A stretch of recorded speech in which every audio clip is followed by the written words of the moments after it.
Last session, we discussed the importance of high-quality training datasets and provide a few example datasets on Hugging Face. Also, we checked the Chinchilla scaling law on this compute optimal token to parameter ratio, which is 20. We mentioned that for Llama models, they are certainly overtrained, but Meta did this for purpose of better inference.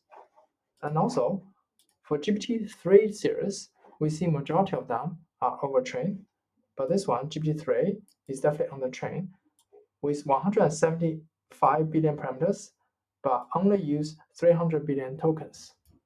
Okay, if we go back to Wikipedia, we see that, I guess if we scroll down over here, it does mention that overtraining during training means better performance during inference. And Llama models were overtrained for this reason. Okay, and also if we look at another technical paper, it does mention that models are often overtrained to reduce inference costs, especially if you want to consider downstream tasks performance. Okay, like we mentioned before, this compute optimal token to parameter ratio was defined as this optimal for training compute. It's definitely not a hard limit, but rather a very balanced guideline. It's still safe to overtrain a model, right? Beyond this compute optimal point, more tokens fit into training model will give us this marginal diminishing returns. It becomes inefficient and wasteful because it consumes GPU hours, energy, and cost without giving us proportional gain on performance. It simply means that you can potentially achieve a similar performance with less tokens and less training time, or for a given budget and same amount of tokens, you could potentially train a larger model, right? Because researchers have shown that it does perform better during inference. As a result, right, according to Chinchilla scaling law, I would say undertrain is more dangerous than well or overtrain. Just bear in mind, right? These are overtraining is very different from overfitting. Overfitting occurs when a model starts memorizing examples from training dataset instead of learning these general patterns. From a classic machine learning point of view, you have really good loss in your training datasets, but the validation loss is great. It's way bigger. And eventually, the performance will be very bad on real world tasks at inference stage. Okay, I guess in large language models, overfitting happens when we have too many parameters but too little training data, right? Model might see a specific example multiple times and starts memorizing it. You might feel it is similar to undertrain, but they focus on different aspects. Okay, you could say all overfitting models are undertrained, but not all undertrained models overfit. Say it again. All overfitting models are undertrained, but not all undertrained model overfit. Okay, because you could still undertrain without actually overfitting. For example, GPT-3, okay, it definitely did not overfit because the dataset is still very huge and diverse, but it will still undertrain relative to its size of parameters. Okay, but to be fair, when we see online articles um, about this overtraining or undertrain, we need to remember that GPT-3 was released at 2020, but the Chinchilla scaling law was discovered at 2022. Okay, and when you see on the online articles about how to reproducing GPT-2, you will often see this overtraining pattern. Okay, also given this overtraining model could improve performance on benchmarks, I guess it makes sense for model providers to overtrain a model so that it could impress their users and dominate this leaderboard. But I would still say the industry best practice is definitely pre-train pre-training just near or slightly over the compute optimal value, and then use supervised fine-tuning and reinforcement learning from human feedback to boost the benchmark scores without this massive extra pre-training. Let us go through this page and look at how to train your causal language model from scratch. For a typical training pipeline, it has multiple stages from data collection, pre-processing, tokenizing all the data set, and then initiate and model architecture and start training loop and finally do some evaluation. So in this tutorial, a model is trained from scratch, but focus on something called one-line completion. Basically, it tries to do this code completion, okay, based on the Python training data. The data source is called CodePirate. You can also find it over, I think over this one. Okay, this is the raw data set, and then what it does is just an GitHub repository dump with this 180 gigabyte and roughly 20 million Python file, which is very huge. However, the scope is only focused on the Python data science stack. As a result, they will do quite a bit of filtering process. Okay, and then you can see the code over here. After the filtering process, what they have is this amount of training data and this amount of validation data. Okay, they also push the data into both this one and this one, which we have shown over here. Feel free to open the file. You will see you can see the data content. You will see the data content over here. All right, let's quickly go back. After the training data is prepared, the next thing you need to do is do this tokenization process. It's just called preparing the data set. Because the goal is mainly to the auto completion for short function calls. So they plan to only use a very small context size. They end up using 128 tokens, but not the like GPT-2 and GPT-3, which is way larger. Okay, and then go through this tokenization process. You load the tokenizer, which is trained from chapter 6. Okay, and then after all these kind of things, you will get this tokenized data set. Okay, this amount of rows and this amount of rows for both training and validation. Specifically, that's 16.7 million examples with 128 tokens each. So you multiply these two, you will get this 2.1 billion tokens in total. Okay, bear in mind, the tokenizer is pre-trained as well. Okay, it's trained based on the data on the chapter 6. Okay, so you can potentially train your own tokenizer, BP tokenizer, from scratch, just following this tutorial. And eventually what they have is this tokenizer. Okay, why they do this? The simple reason is the model is a very domain specific model, right? Do the code completion. Okay, that means its vocabulary should also have lots of domain specific keywords. Okay, if we open this vocab.json, you will see PyTorch. Okay, PyTorch, pandas, right? These keywords are represented in one token. Okay. However, if you look at GPT-2's tokenizer, PyTorch is represented as 3 tokens. Right? You see the difference. Basically, it means if we train our own tokenizer, right, we can potentially represent the same input training data with fewer tokens. Okay, with fewer tokens, which definitely improve the memory usage. They will ultimately make the training and increase inference very fast. Okay, and also another benefit to train a tokenizer is, I think you over here is, you can specify what's the vocabulary size. Okay, in this case, it's 25K. Okay, in the case of this one, we can see all the way in the end. It's just 50K, right? It's less compared with GPT-2's pre-trained with GPT-2's tokenizer. However, there are certain cases you do want to reuse GPT-2's tokenizer.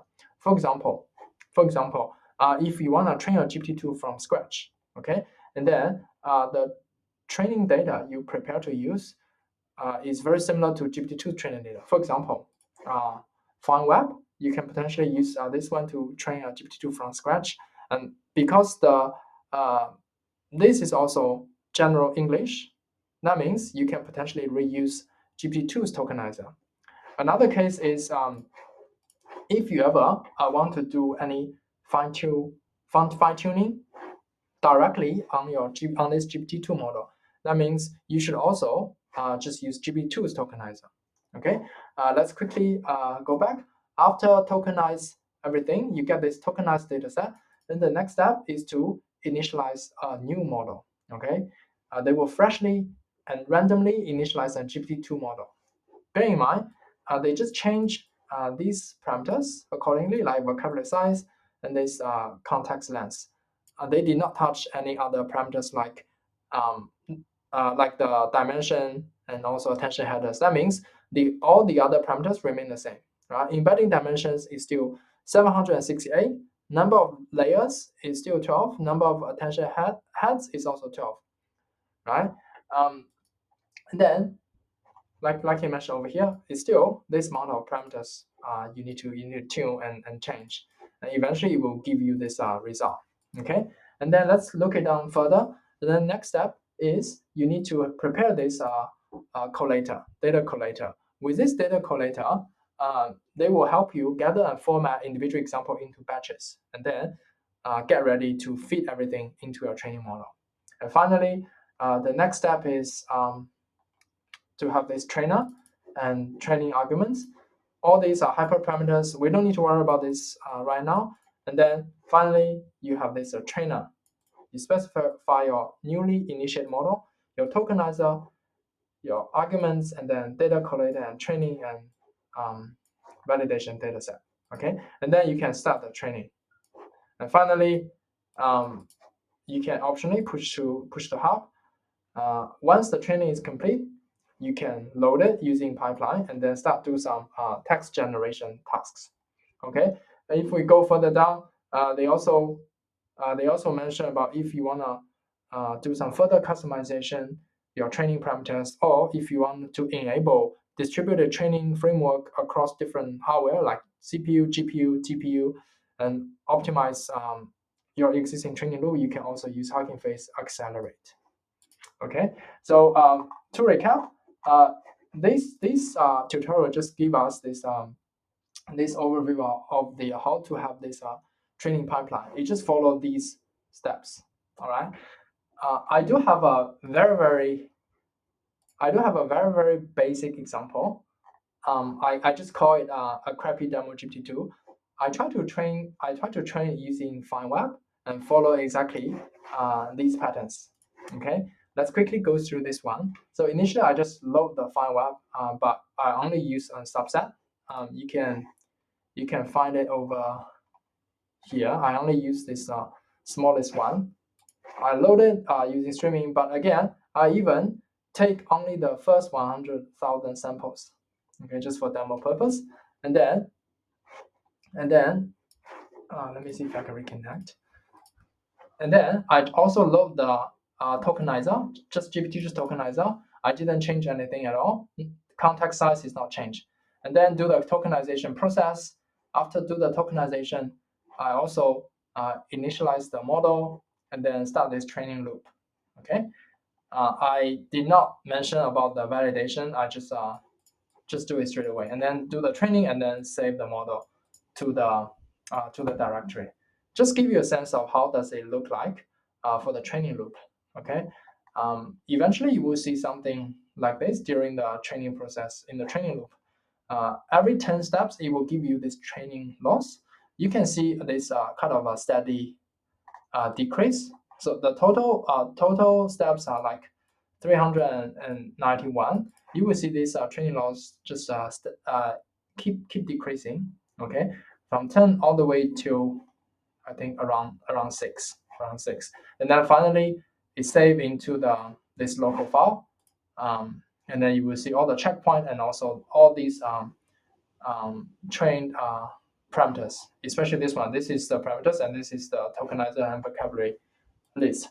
And then you can also see at this stage I also did a quick inference.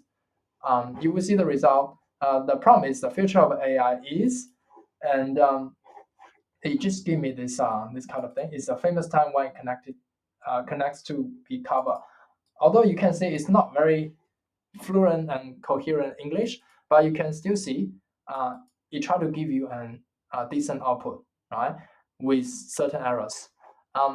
Like I mentioned, this is like give you a feel of how does it work for the training loop. And then if we train the full 10 billion token, instead of only taking the first 100 samples, I do believe eventually you could potentially get this loss to a relatively low value, like between 2 to 3, if it is well trained. Okay, but bear in mind this is just a very basic example to give you a feel. The only benefit is it takes 30 minutes, and you can run in Copilot in your free tier, just connected to one of the T4 GPU. I didn't do any other optimization, say for the GPU optimization, and not filtering not do any filtering or cleaning effort, but just give you a feeling and get your feet wet, right? Feel free to refer to this one, but I just don't recommend you to run this straight away in your own laptop unless you have a GPU, all right? If you do not want to have a crappy GPU, I do recommend you to check Andrej Karpathy's LLM.C, which is an lightweight but high performance implementation of GPT-2 models in pure C and CUDA without the dependency of PyTorch and CPython. Right? His README is actually quite beginner friendly, including how you can set everything up from scratch, and also depends on your hardware. It could be CPU, it could GPU, it also includes some multi GPU configurations. Let's quickly go back, and like he mentioned, let's check this discussion page. In this one, he also demonstrate how you can efficiently and also not very expensive to train an GPT-2 using his implementation. As we can see, just to summarize it, to train this 12-layer, 12-headed, and 768 dimension, this 124 transformer on this 10 billion tokens of FineWeb. You can see pretty competitive performance on the result, especially it outperformed the original GPT-2 and also outperformed on this HELA swag eval. But he also mentioned it's not a fair comparison. And also, even for this HELA swag, it doesn't have math or coding, so it kind of favor the FineWeb dataset. All right, and then if we keep going down, it has all the instructions you can follow, from install dependencies to download all the raw data, and then finally start the training loop. He also explained all the individual hyperparameters you configure over here. Feel free to have a read over here. He also mentioned he just grabbed these from the GPT-3's paper, which we can find it over here. Yeah, we can see the learning rate and batch, and then we can see some further training details and hyperparameters in this appendix B, okay, which is just this paragraph. Okay, let's quickly go back, and then in the end you will see this at each step was the training loss, and eventually I think it goes way all the way down around 3, which is pretty good. Feel free to have a read, and also all the FAQs, and also other developers' contribution on this discussion page. Another option you have is just look at his another repository, which is a NanoGPT. He does use PyTorch to implement everything, and this is the loss is also around 3, but he did not use a Hugging Face trainer. Okay, I believe what he did is he just purely implement everything himself, the whole training loop. You definitely worth have a look, but only it's just okay. This should be the training loop, but only it's just around 300 lines of code, but very powerful and get a very competitive performance result like this. All right, thanks for watching. I will see you next time.